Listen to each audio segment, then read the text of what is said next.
Smack. Welcome to Super Smack. Welcome to Super Smack. The rugby podcast from the fans, for the fans. We're in our second week of the international series. It's a big old international season, and there are some big results. Yeah, some big results. Maybe some more, results in line with what we were thinking of how the series was gonna go. Maybe that's right. Maybe not unexpected results, although potentially one slightly unexpected. There's one. Result. And actually, speaking of Gareth, I mean, again, I know I stole it from you last week as well, but can you please give me the top of the show, mate? And if you can just play the little news. News. I just want to say, mate, happy birthday, Gareth. It's Gareth Williams' birthday, everyone. So, how do you hear it, mate? Rafano kia koe. Happy birthday. How do you say it in Welsh, mate? How do you say? Actually, don't know how you say happy birthday in Welsh. Well, what happened was that I got you a present, mate, and obviously you've seen it. Wales have got their first victory since the 2023 World Cup. Yes. So congratulations, mate. Thank you. And you're welcome. Yeah, thank you, man. Thanks for giving them a call and sort of arranging that. It is a special time. How many was that? 19 games I on think the it was trot. 18, yeah. And they finally got one back against Japan in game 2. And it was a great little win as well. They were finally playing some good forward running rugby, and they were stoked about it. And so well done to the boys. I see that you've got your Welsh jersey on, which is I great, do, mate. It looks as really supplied by Bumper Vintage. A lovely wee Reebok number. Little Reebok number. What vintage is that, mate? Are we talking long sleeve? Talking 90s? Are we talking? I think this is early 2000s. Oh yeah, looks nice. Yeah.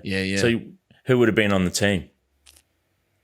Gareth Thomas, yeah, lovely. You know, maybe Shane Williams. Yeah, lovely winger. Shane Williams. How good was he? He was great, actually. He was quick. He always had short hair, eh? Was he bald or? No, he had I thought he had short little spiky hair. Short little spikies, yeah. But he was great. Fast, mate. Yeah, he was quick. Fast. He was quick. Hey, speaking of Bumfer, by the way, we've teed up a little giveaway with him, actually. We have. So we were kind of thinking about what we wanted to do with Bumfer because he's a great guy. He's got some great product. And we were thinking after our debate last week about our 90s All Blacks jerseys, you know, how cool. Don't pop your collar, mate. Come on. Why not, mate? You look like you've been shopping at Hallenstein's in 2007. Yeah, I have. Looks like you've got a built-in second collar. Yeah, I go to the mall like this. And even worse, I put like a lovely sort of cotton jumper on over the top, and I rock around and go, "You guys want to go to muffin break?" You rock around in your Ty Mitchell representative. What do you call it? The little Canterbury jacket, the zip-up jacket. Yes, the mate. They were good, weren't they? They were. That's one of the most memorable pieces of rugby merch. Hey, that Canterbury zip-up jacket. We all wanted that. Because that meant you were in a premier side if you had that. Exactly. Oh. And with this little giveaway, we were kind of wanted to knock on that little nostalgia door, and we wanted to think back to when we had our prized possessions as kids, which was usually a jersey of some kind. I mean, weirdly for me, it was kind of like, you know, like an old sort of Parramatta Eels top that I had that someone had given me at a garage sale or something. Yeah. Mine was I had a lovely Hurricanes Temex number, you know, the era, the 1996-97 era, and it was my favorite bloody top. I just wore it. You couldn't get me out of it. I was just wearing it every day. Huge, way too big for me. Got the size like two sizes up. They're always too big. They're always like a men's large, and you're rocking around as a 7-year-old with it coming down to your knees. You have to tuck it into your rugby shorts, and it comes out the bottom, you know. And play rugby in the backyard, run out to Republica. What we want you to do is we want you to send in a picture to one of our socials, so through to TikTok, sort of DM us on TikTok or Instagram with a picture of you rocking your nostalgic prized possession from back in the day. And we're going to pick our favorite one next week. And what we'll do, the prize for whoever gets picked, is that you get a lovely wee treat from the lovely Bumfer Vintage. Depending on what size you are, we'll have a chat to you and we'll tee you up with him and we'll get you going. Yep, you'll get to add another beautiful little vintage number to your collection. And also let us know if you do in fact still have the jersey from your childhood too. Just to be clear, you can send a photo. You can send a photo of you in it as a child, but you get extra points if you still have the jersey and you try and put it on now as a grown kind of like person. When you were in the storage unit last week trying to put on your 2015 jersey, mate. Yeah, it was awful, mate. It was awful. The only conditions for this giveaway is that you have to follow us on socials. You have to like and subscribe to the podcast as well. So, yes. Jump on, get into it. Send us through jump on, send us a message, give us a like and a follow and a subscribe, and please do give us a listen as well. And going to win an amazing Bumfer Vintage piece from Duncan. Should we talk about some of the? Yeah, he's a good guy, lovely guy. Yeah, he was at the State of Origin last week, actually. He was. Yeah, not that we talk about league on this show, so. Let's talk about a couple of games outside of the beautiful pasting of the French that we experienced last night. Yes. But firstly, just want to talk about the South Africa-Italy game. Another grubbing from South Africa. Well, mate, it's about time that the South African team finally get caught for their little bit of niggle off the ball. They're renowned for it. You know, that's the only way they beat us in the World Cup final in 2023, isn't it? Let's be honest. Yeah, I mean, and they've had a long history of really getting under people's skin and doing some dirty things off the ball.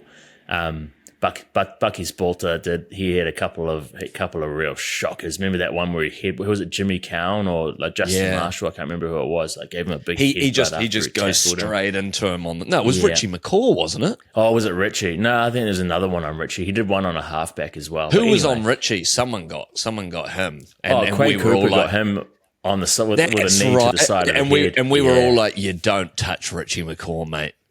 Don't." But you can have a go at anyone.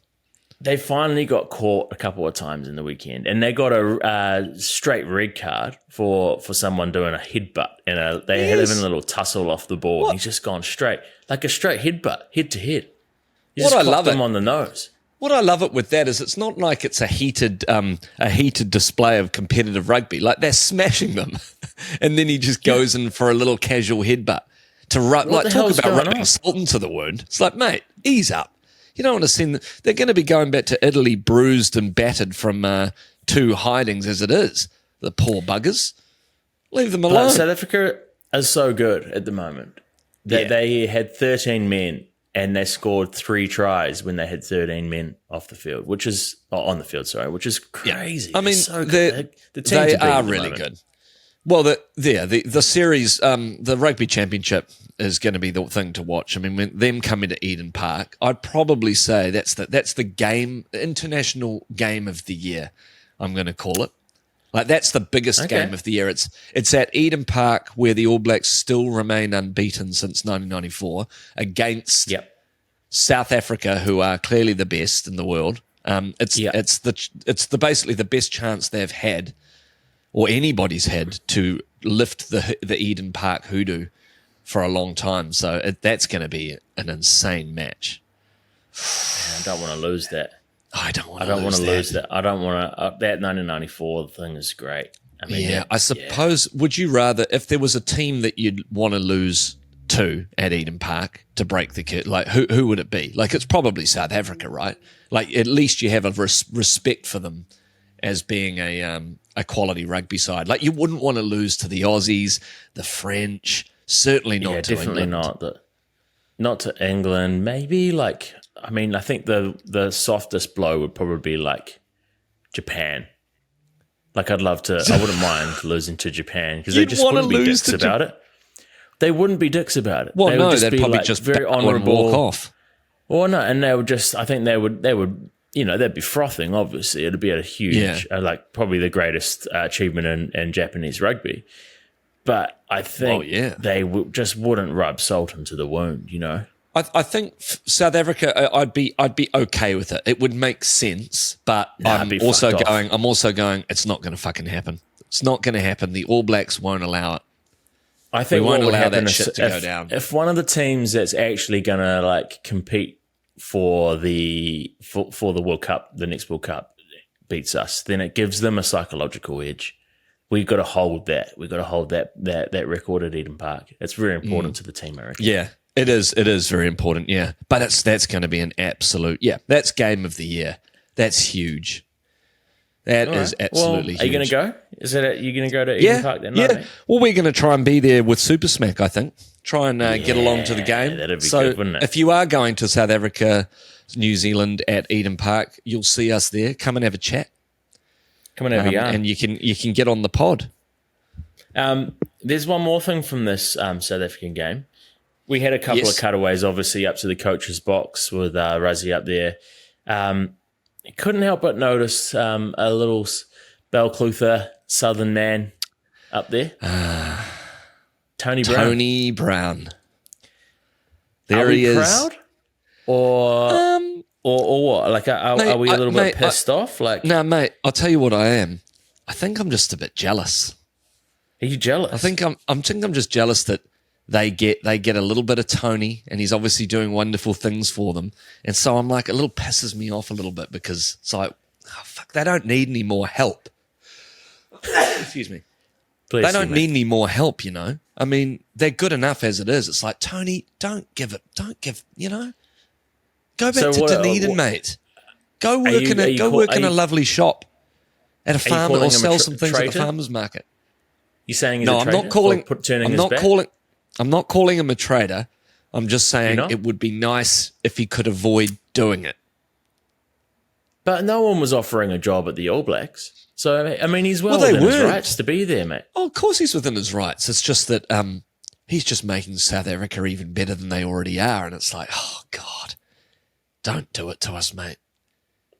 Because he's their attacking coach, right? That's a big role within that team, within the world champion team. Huge. Like, I think we should be proud of Tony, but I think there's just a little thing about, because it's the South African team where we go, you prick.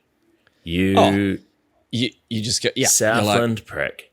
Yeah, do you You're like, do you have to, of all the places? Come on, mate. Why'd you have to go? Do you think he's enjoying living in South Africa? And that's random. Well, probably. He's probably royalty over there, you know? He loves it. They're probably rolling out the red carpet. It's probably much like being an All Blacks assistant coach. It's probably the same kind of treatment that, you know, some of the great assistant coaches in the All Black system have been treated over the years. You know, they get looked after. Yeah. Oh yeah, he'd be having a time of his life, paid a fortune. He's got, I've got a little stock of I've got players. A little theory as well. You know, like no New Zealanders really cracked the ice over in South Africa yet. So I think it's the first time we've had someone within the coaching system in South Africa, right? Because they're a very proud rugby nation. Where, like, I think Robbie Deans would have gone through a similar thing when he first started coaching the Wallabies. Everyone was so pissed off. It's like, what the fuck are you doing, you traitor? Yeah. How dare you cross the ditch? How dare ditch? you, especially Australia. How dare you Unbelievable. coach with the enemy, sleep with the enemy. You know, as we got into the Dave Rennie situation, we went into the Joe Schmidt sort of situation, you know, things got a little bit easier. Things got a little bit cleaner. No one really cares that Joe's over there these days. Well, so maybe T Brown's just getting a little bit of unnecessary stick. I don't know. Yeah, I think good on him. Good on him for going over and divulging all the secrets, and he's got a hell of a canvas to work with. I mean, that team is a great team, so he must be loving it. It's not like he's having to bring a bottom team up to the top. You know, he's working at people at the top of the game. So good on you, Tony. But hopefully we can maybe see him in an All Blacks coaching position at some point. Wouldn't that be fun? Well, yeah. I mean, have we got to the stage now where we're thinking about maybe taking some coaches off the South African team because we know that they're good? Well, who's our attacking coach? It's old mate, isn't it?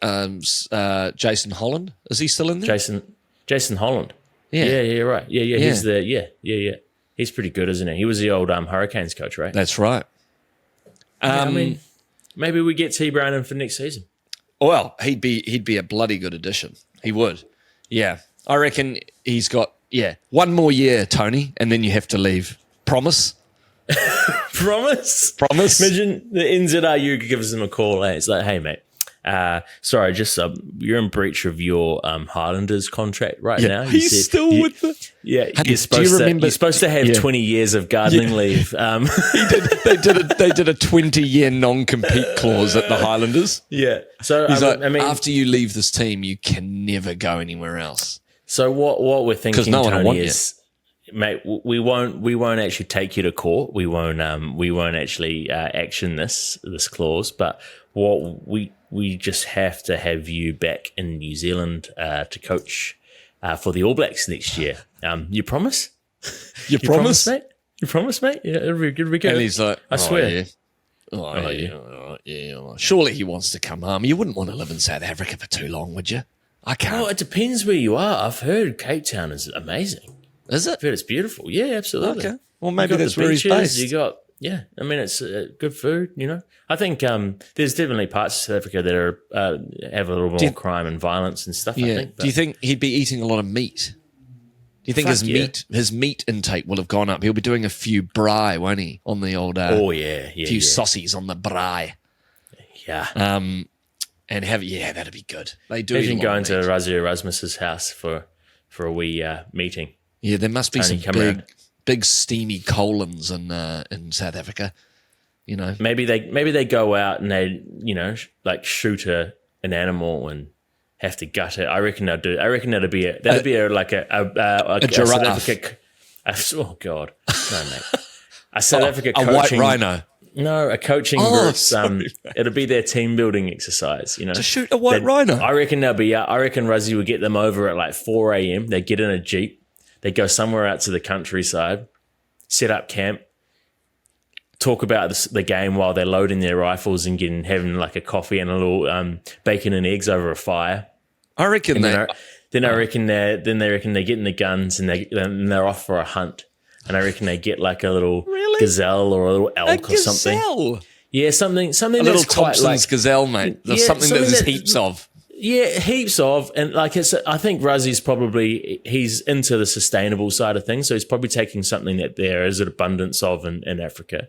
Yeah, and I think he's also only taking what he needs, you know. So he'll probably just carve off get a wee gazelle or something, and he'll probably chop off the hind leg, keep the rest of it, gut it, and then put that on the jeep to take back to give to like a centre or somewhere to sort of give to some people that need a bit of protein. You are encouraging and then what I think seriously bad behaviour here. What I think he's doing for the rest of the day is they're just doing a slow roast over top of the coals of the fire while they're having a meeting about the team's success and what they're going to do over the next wee while, the build up to the next World Cup. Right. And as that sort of fat from the gazelle, it's quite a lean meat, but I think you've got a nice little fat line on the outside that'll just be rendering that right through. Mate, are you suggesting that the South African team hunt and kill Thompson's gazelles and then sit around eating it while having a team meeting about the upcoming season? Yeah, just the coaching staff. There's probably 6 or 7 of them. You've gone bonkers, mate. No, this is what they do. This is what they do over in South Africa. That's why they're so good. And that's why the bond is so strong. Mate, the bond is strong. And, like during that time, there's probably, there'll be a lion or a little pride of lions or some hyenas or something that are, they've sniffed out the Thompson's gazelle leg that's been cooking and they're like, oh, what is that? That smells so good. What's that rub? They're using a nice little barbecue rub. And that's how they decide who the captain is. Yeah, that's what Sia Khaleesi has to wrestle a lion. That's what you have to do in order to earn the captaincy. Yeah. You have to protect the rest of the team and the rest of the coaching staff. You have to alpha up.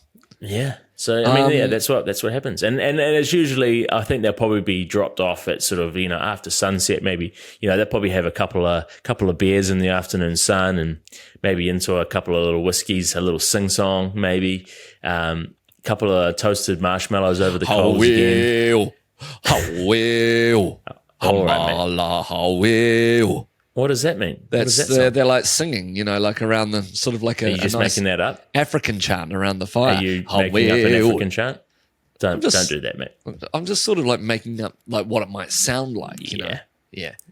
No? Just a little stereotype. Just playing off a wee stereotype. I was sort of getting into the vibe of it. No, you know? I'd love to go to Africa. I'm being genuinely interested. Okay, yeah, can we stop? You've spent a long time talking about this fucking gazelle thing. It's like, hey, why have we got an Australia-New Zealand team playing this exhibition match against the Lions? Because they got fucking dick. I was going to say, after last night, I do wonder why the fuck we have it, because 48-0, not a point scored. I know. Was it the jersey? Was it the fact that it was mostly Probably. Australian with only a tiny factor. strip of black that maybe... Well, I mean, it's part of the Lions tour, so I think the Australian Rugby Union probably have organised this, and they've probably... they have. Obviously, Les Kess's, he was the head coach.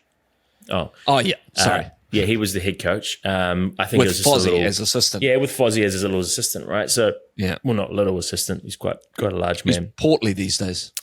Well, it's just a big unit, Fozzie. Always has been.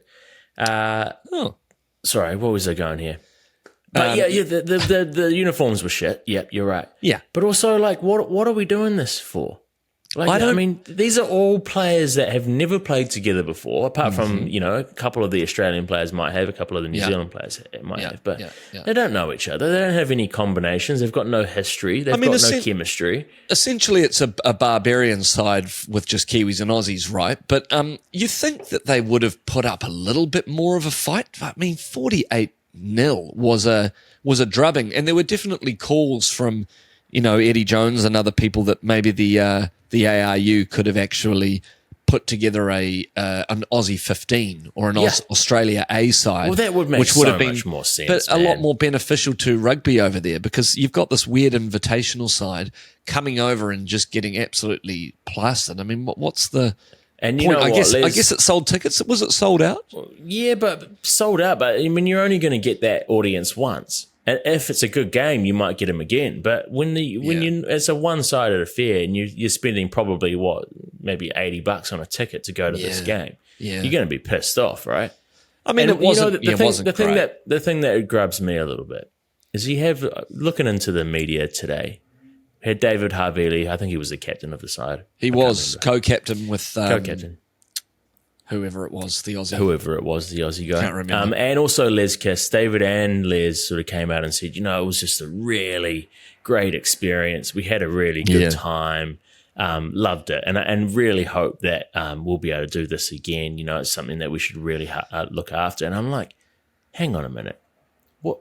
You guys have just had the week of your lives. Yeah. I reckon I don't think they've turned up to training. They might have paid a bit of touch or something. Rugby has been completely irrelevant. They've just been getting together and having a series of lovely dinners. Lovely lunches, lovely dinners. They're hitting the buffet. They're probably in the 5-star hotel. They're hitting the breakfast buffet.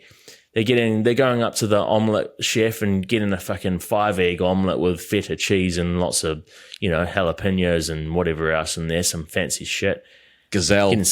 Getting some dry aged Angus beef or something, And then they're getting some long lunches, a few bottles of wine. And you know what? I reckon they've probably whoever's organising this team has probably booked all of the hospitality, like all the restaurant bookings in advance. They've gone, there's going to be 30 of us, so before they've even picked the team, they've picked exactly what restaurants they want to hit up in Melbourne. Les has kind of gone into whoever's running the show and gone, there's actually this really lovely Brazilian steakhouse just down on the water there that I haven't tried yet. So if we could put that on the list, please. And they go. And Fozzie pipes up. He's like, there's a lovely sushi restaurant. Sushi. Fozzie's into sushi. Yeah, he loves sushi. He loves. What else he loves? I reckon he could do with a bit more sushi and a bit less.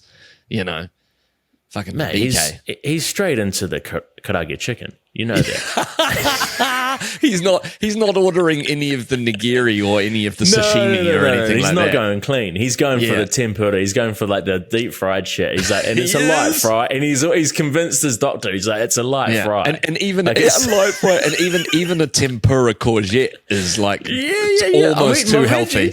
Almost too healthy for him. Yeah. No, he's gone for the karaage chicken, and I reckon he loves some sashimi, but he's probably eating a platter. Yeah. But he's also probably into his top shelf sake as well, I reckon. You reckon he would be? Because did Fozzie ever spend any time in Japan? I don't know. Like, was he ever? No, he was Wales. He took over the Welsh team. Yeah, he took over the Welsh team after Graham Henry, didn't he? No, that was Steve Hansen. Oh, was it Steve Hansen? Oh, yeah. I'm talking to Steve Hansen. Yeah, where was Fozzie? Maybe he wasn't. I don't know, mate. You should look that up. Remember, the whole thing was that Fozzie hadn't coached at international level, right? The All Blacks was his first. That was his first big thing. Yeah, no, I'm thinking of the Graham Henry to Steve Hansen. That was the Welsh coaching. But can you imagine the Australian Rugby Union organising these dinners? They're ringing around all these restaurants and they go, "What would you like to put the reservation under?" And they just go, "Kiss." Sorry?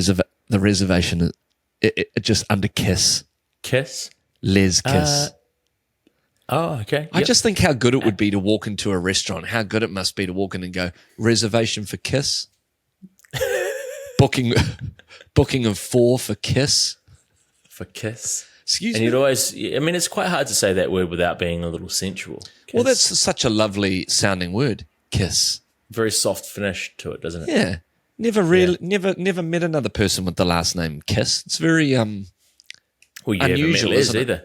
Well, I haven't met Leslie, but I hope to one day meet the great Les Kiss. I do hope that Les does some great things with the Wallabies this year. What are your feelings about the Lions tour? Like, do you think what's your prediction? Do you think that Australia can get up? Because the Lions look pretty clearly quite strong. I think what the Lions have done is pretty good, where they've built themselves some lovely momentum because they're going, I think, maybe it's a bit of a play for them to get this little Australia-New Zealand invitational team, only giving them a week to play, giving them the budget to do 1 week's worth of training / like eating their way through Melbourne's finest restaurants. And not really play the rugby at all. Yeah. Yeah. And they've built some confidence. Yeah. But I think Australia has played their trump card this week. Yeah. What's that? Well, I know what you mean. We've initiated phase 2 of the lovely wee enterprise that is the spy James O'Connor. He's been down in New Zealand. He's been down in Christchurch for the Crusaders. He's completed phase 1. He's won a championship. He's won a championship from the best. He's learned how it feels to win a championship. Exactly. Yeah. And now what he's done is, like, I think they couldn't select him straight away in the initial squad. It'd be too obvious. Which would be much too obvious. So we're waiting for their opportunity, and unfortunately, Lolosio went down, and he's had a spinal fusion in his neck, which is actually what Sam Cane had a couple of years ago. So he's out for the season, surely. Yeah, poor guy. That's a big op. Yeah, big recovery. But yeah, they've had their little moment and their little opportunity to sneak James O'Connor back into the team, and I think he's going to whisper a few secrets to Les and the gang, and he's going to maybe give the Wallabies the opportunity to win their first Bledisloe Cup in 23 years. Yep. And I think he's going to be the little trump card. He's going to be the little trump card off the bench for the Aussies against the Lions, I think. If the Wallabies win the Bledisloe Cup this year, I'll streak naked down Queen Street. All right. Yeah, I'll definitely shake on that. Yep. You want to shake on that? Yep. Done. Well done. Yeah. Here you go. I mean, I would love to see them win a game, but even then, I don't know, man. I'm really excited to see what they do against the Lions, though. I hope they put them away. Fuck. Well, I think. Everything says that I reckon that they're going to be a better team than they have been in the last few years, which is going to be nice. Yeah, be really nice to see them be a little bit more competitive. Yes. I don't know. I feel like I love the All Blacks, but I do feel there's a little bit of vulnerability in our team at the moment. Yeah. And I think if there's one time for the Wallabies to actually pull finger and get out there and pounce, I think it's this year would be a good one. Well, should we talk a little bit about the match for us of the round, of course? Yep. The big one, game 2 of All Blacks versus France down in Wellington, where the All Blacks in the last, 6 or 7 games have only won one. They've had a terrible record, a couple of draws, a few losses. But if looking at records, the French have never won in Wellington. They haven't. Still. So still not. Still not. And it was a good, comfortable scoreline and a pretty good performance from the ABs last night, wasn't it? Well, it was a comfortable first half, I'd say. First half actually, that's exactly how we wanted them to play in the first test. It was clinical. That everything seemed to be going right. We had one little fluff from Bodie at the start of the game where he kicked it out on the full. It was strange that he did that. But I mean, you got to expect a couple of mistakes here and there. Couple of brain explosions.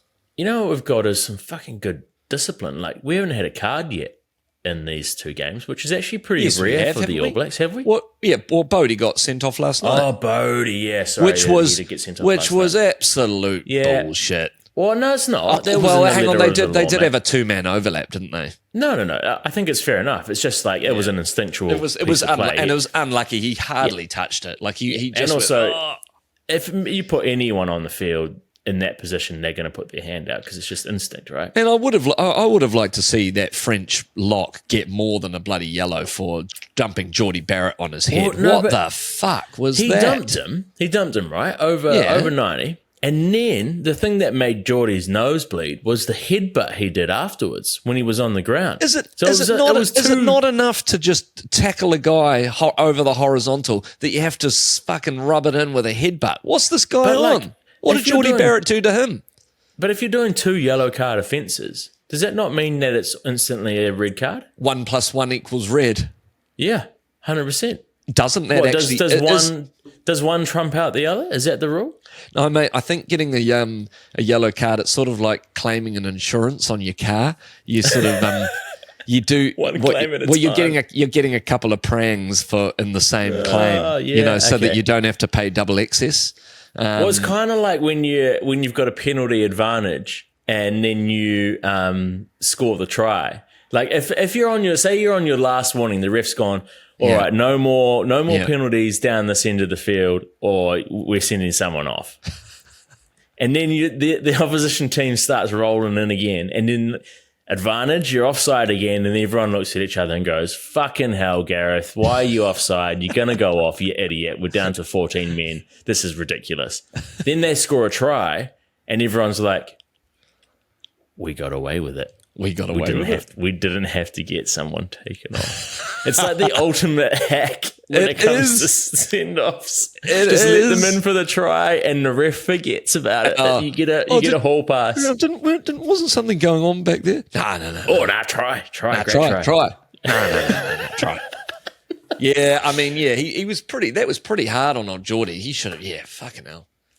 That ref, did you feel that ref had it in for us? That ref was just a little shit with his little pointy little chin face, He just I didn't like him. He rubbed me up the wrong way. I didn't really care either way. He didn't really pique my attention. He definitely wasn't as attractive as Nick Berry. Nick Berry was putting my eye on the sideline, he definitely was. I don't think, and he wasn't making. I don't think he was making outlandishly bad calls for me to go. Fuck you. No. What are you doing here? And Nick continues to look good even on the sideline. He continues to work on his body, obviously during the week. Yeah. And you know what? We had a couple of shots from behind his head as he was signaling the lineouts and stuff, and full growth back there. He's got a full head of hair. He's looking great. He's been great to Ashley and Martin He's got great traps. He's got great, the wings on the guy is he's been working out. Yeah, there's a couple of visits at the Ashley and Martin clinic, and some lateral pull downs do wonders for a man. I don't think he needs to go to Ashley and Martin. Oh, you think he's got a full natural? No. If he is Ashley and Martining, it's a bloody good advertisement. I think he's our natural. I think he's just absolutely got the genes to have that lovely set of hair. And he hasn't got makeup. The makeup lady's spraying some sort of thick on the back of it. I don't think so, mate. Okay. No. I think he's full in himself. It's just good genetics. I think whoever's hair he's got, his mum or his dad's. Well, hopefully one of them, right? Oh yeah, traditionally speaking, yeah. Even if it might not be as, he might be adopted or something. Can you imagine if he had his mum's hair and then he had just beautiful long shoulder length hair?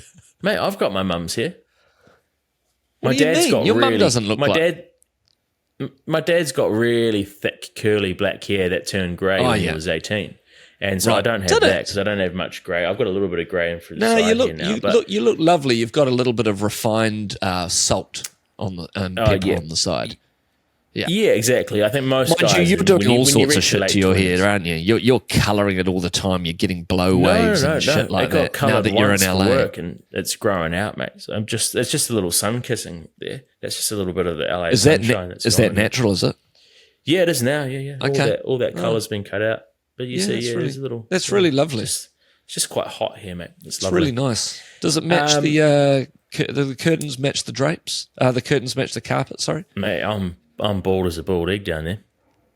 Seriously, are you rocking no pubes? Oh yeah, I mean, there's the lowest. I mean, yeah, no pubes. Yeah, you've shaved them off. Well, yeah, and you get a little waxy. Yeah, you've waxed all your pubes off. Oh, bald, mate. Yeah, totally bald. Fuck off, mate. There's nothing. Show better. me. There's nothing better than having your morning poo, having your first coffee, morning poo. You do one wipe. Gone. One wipe, gone. That's it. There's no residue. There's no stickiness. There's no dags. There's nothing. To paint the picture for it. Because wait, mate. I know you're a hairy guy. I can see it on your face. I can see it on your arms. I reckon it's a fucking mess down there, mate. Absolute mess on a Sunday morning after you've had 6 pints, a whole stack of chicken wings, and one of those burgers from Shapiro's, mate. I reckon that fucking there's a little bush around you between your butt cheeks that is just absolutely destroyed. And my penis just looks like a little sort of little egg sitting that's just been laid by a hen in one of those in all the fluffy nest, mate. So can you just clarify? Are you saying that obviously you're insinuating that you get your asshole waxed, but are you doing the whole shebang? So have you got no cock hair? I've got nothing on the cock, but above is a little bit. Like a little landing strip or something. It's just like a very clean sort of top side, and then everything from the base of the woolly down it's all gone, mate. Got to get rid of that. You're in there you get one of those. I've got a Remington waterproof razor.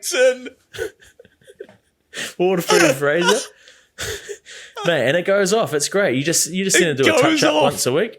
Just touch up once a week, you get it. Yeah.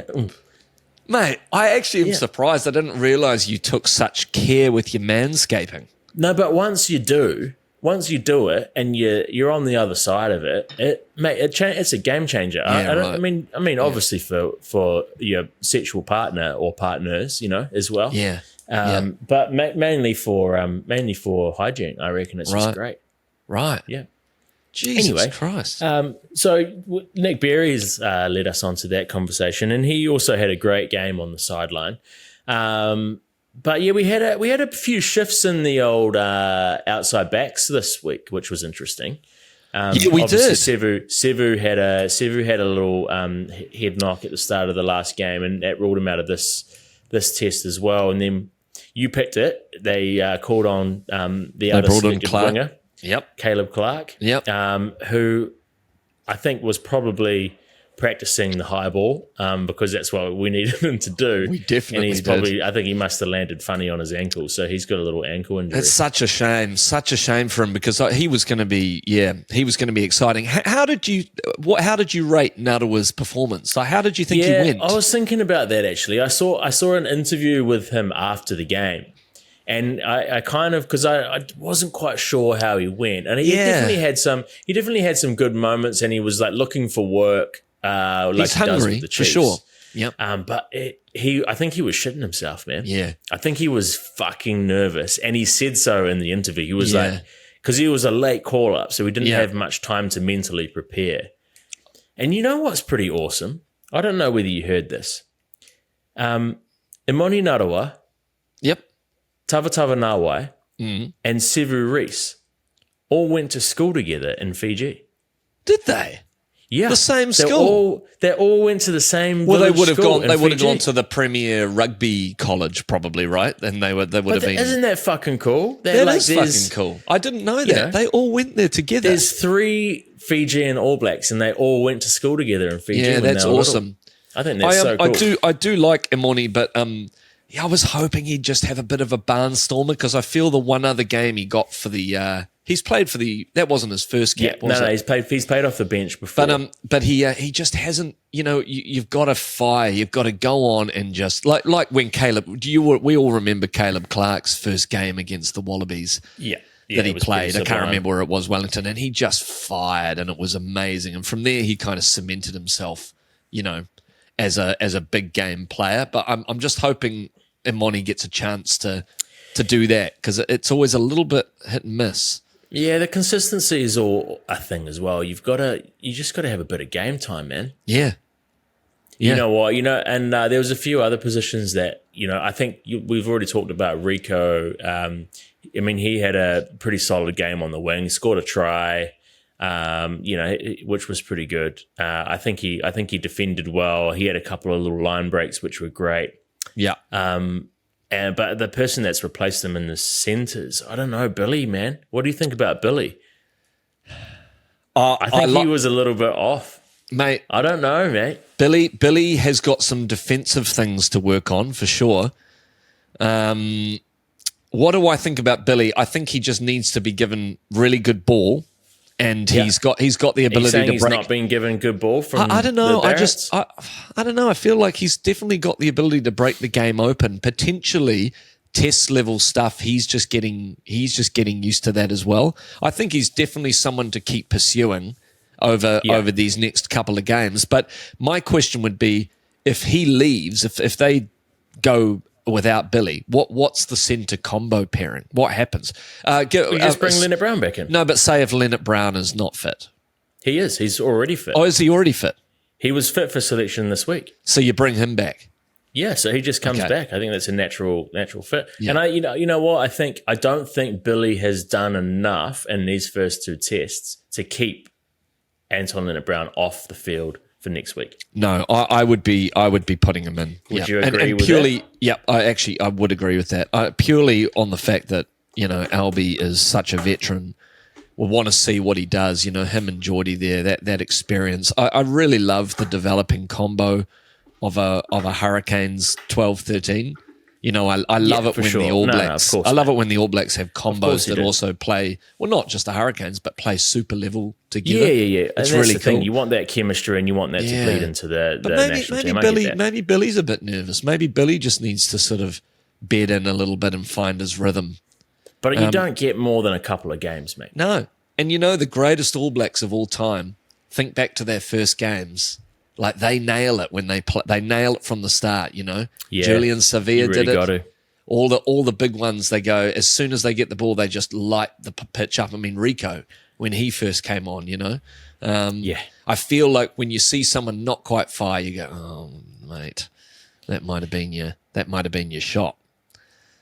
And you know what? I think with the backs, I think it was more. This was a game for the forwards to shine. The All Black forwards were the stars of the show last night. Yeah. And, that comes from, 3 line-out tries. and some fucking great ones, right? Yeah, and some great line-out steals too. Yeah, totally. Paddy was on fire. Yeah, mate. Yeah. And how are you liking Scott, Tupou at 6? Oh, Tupou at 6, I think. I mean, last night, I think that was the payoff for the perseverance by Razor to keep him there because I think he was the difference. You know, he was so good. Yeah, and he really was. He actually, you forget that, you know, because he plays lock, you forget how dynamic he is and how big a runner. Like, he kind of reminds you of the Frizzels, the Luakis, you know, the Chris Marsois, Soyalos, you know, when that running game that they had with that, you know, that just is so dynamic and quick. You know, he's actually really fast. Yeah, he's smart, apparently really smart rugby brain. Yeah, totally. Like, yeah, I definitely think that's something they can keep pursuing. Put him there again next week, and because whatever's it's working for them. And you know what's great? You know, once you give Finau a chance there, he's going to be, you know, like anyone that puts pressure on those positions is worth their weight in gold for the All Blacks, because then you know you're not having this sort of complacency. You know, you've actually got people fighting, which is fucking great. Now, mate, what was Rieko doing with his finger? After the try, what was going on with that celebration? Mate, I don't know. He did this thing where the camera came up to him. Again, this is the wee problem I have with Rieko. He thinks he's just the one problem. I mean, I think we've already addressed the main problem I have with Rieko, which is that he wasn't the greatest centre that we've had. You know, he's still a good player. I definitely don't think that he's not a great player. I just think we've got better centres. And I love having him still on the field. I love him on the wing. Yeah. But he thinks he's playing in the NBA or something. He thinks he's like one of those American superstar players, you know, and he does this like thing where the camera comes up to him after his match and he swipes his finger underneath his nose like this, and then does, I don't know what this means. I'm assuming he's pointing to his Is it a nethers, gun, maybe? Or is he pointing at his penis? I think he's pointing, and I don't know about you, mate, but like that meant something very different. That meant that you were up to mischief at the school disco. You know, when you were smelling your finger. Well, exactly. When you got together with the girls at the school production, high school school production rap party, or you know, you're at the I bet you at the blue light disco. You know, when you combine all the schools within the greater region for a big disco. You know, you've been up to a little mischief in the you know, you're a little bit randy corridor or something. You're a bit randy, you know. So in what way could he have been? What was he signalling that he'd been doing with his finger? I don't know. This is my question for you, mate. I don't know. Like, what had he been fingering something on someone on the field? Well, I don't know. Maybe he's like got some deep heat on there or something. Or is that him? Or is that him sniffing? Is that him sniffing a gun and going like, what does that even mean? What's the code behind that? I think we need to get to the bottom of this. So if anyone out there has any ideas about what Rieko meant by, you know, sniffing his finger, because I mean, was he wiping something on his top lip? You know, did he have like a little bit of, you know, residue from something, or maybe a little bit of like, maybe he's just like got a bit of a cold and he's got some Vicks or something on his... It's like he was snorting some coke off the top of a pistol. Or, you know, that's a pretty like gangster thing, and then he's pointing down there.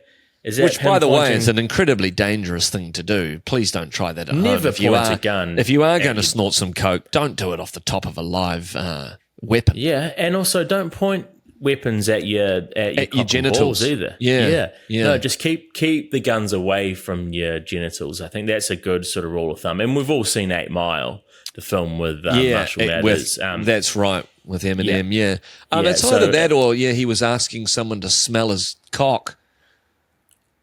You think the finger is his penis, and he's going, "This is my penis." I mean, that's an unusual thing to be in celebration of a try to say, "Smell my cock." No, but I think it's him smelling it. I don't know whether he's not inviting someone else to. Either way, doesn't make sense to me. He's always had some very vigorous try celebrations. Rieko, he really loves to He gets sort of quite angry and happy angry, which I quite like. Happy angry. I do like that. Yeah, that wasn't unusual. That big sort of ego boost, but I think they're getting a little too coded now. I think they're just a little bit too elaborate. I think we don't quite get what's going on there. So I mean, maybe it's just us being a bit old, mate. Maybe we just don't know. Probably the new things. Yeah. Well, if anybody, like we said, if anybody knows why Rieko sniffed his finger after the try celebration, write in and give us the lowdown on that, because I'd really love to get to the bottom of this. And can't wait to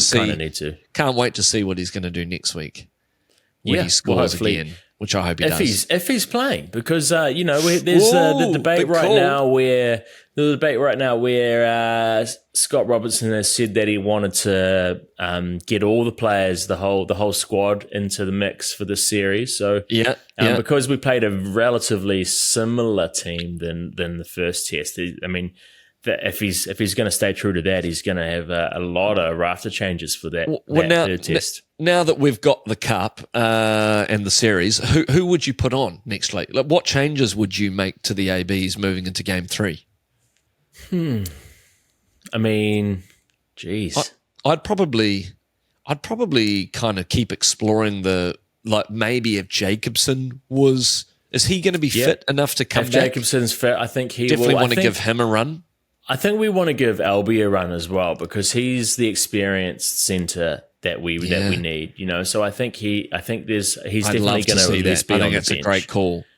And maybe I think Proctor gets a rest. Yeah.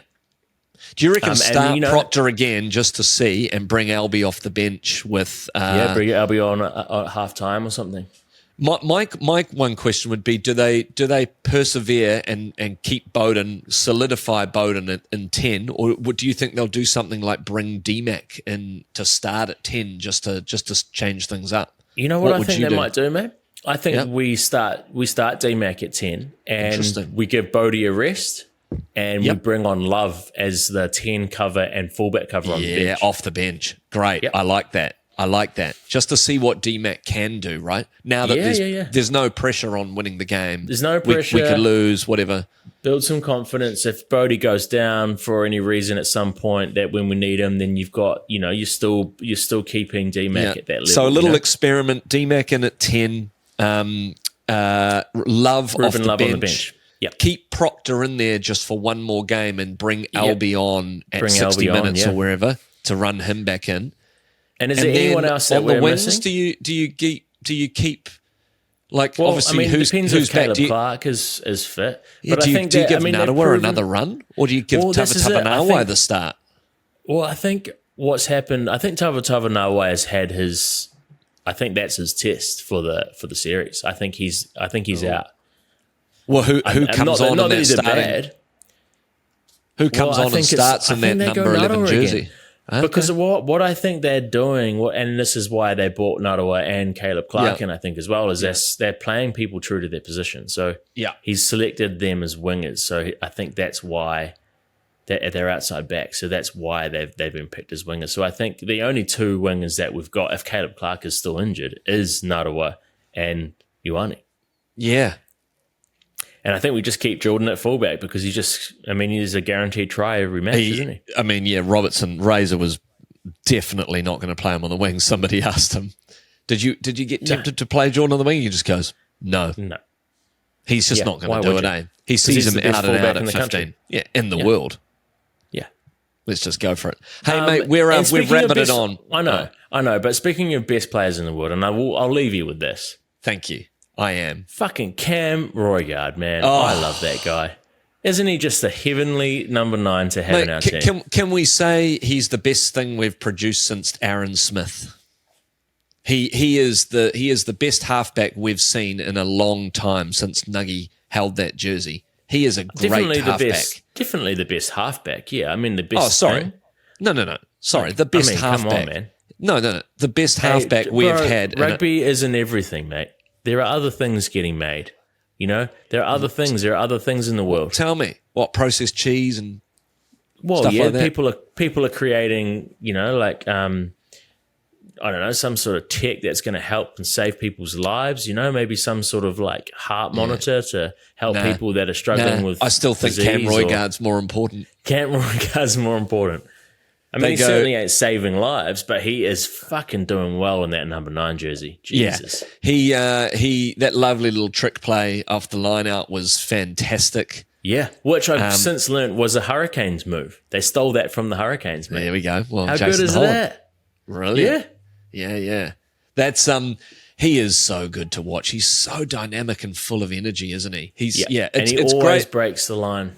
Yeah, he's that one player we're talking about before where as soon as he put on the All Blacks jersey, he's just gone from amazing to more amazing to more amazing. Like we want. It's great to have a few of those players, Yeah, for sure. In the team because they're not all firing, but yeah, Roygaard is Cameron.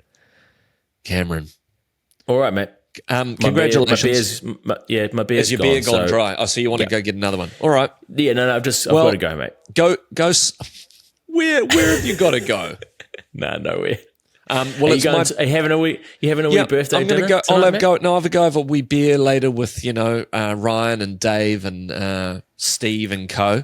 Lovely. And is there a group? Do you know what? I might buy myself a Viennetta. Is there a group chat that I'm not in, mate? No, there's no group chat. I haven't put anything out to a group chat. Okay.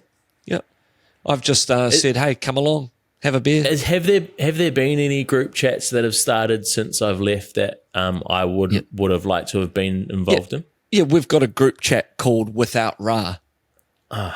And we basically, mate, we slate you behind your back. We say he thinks he's all that, like he lives in America now and likes to remind everybody.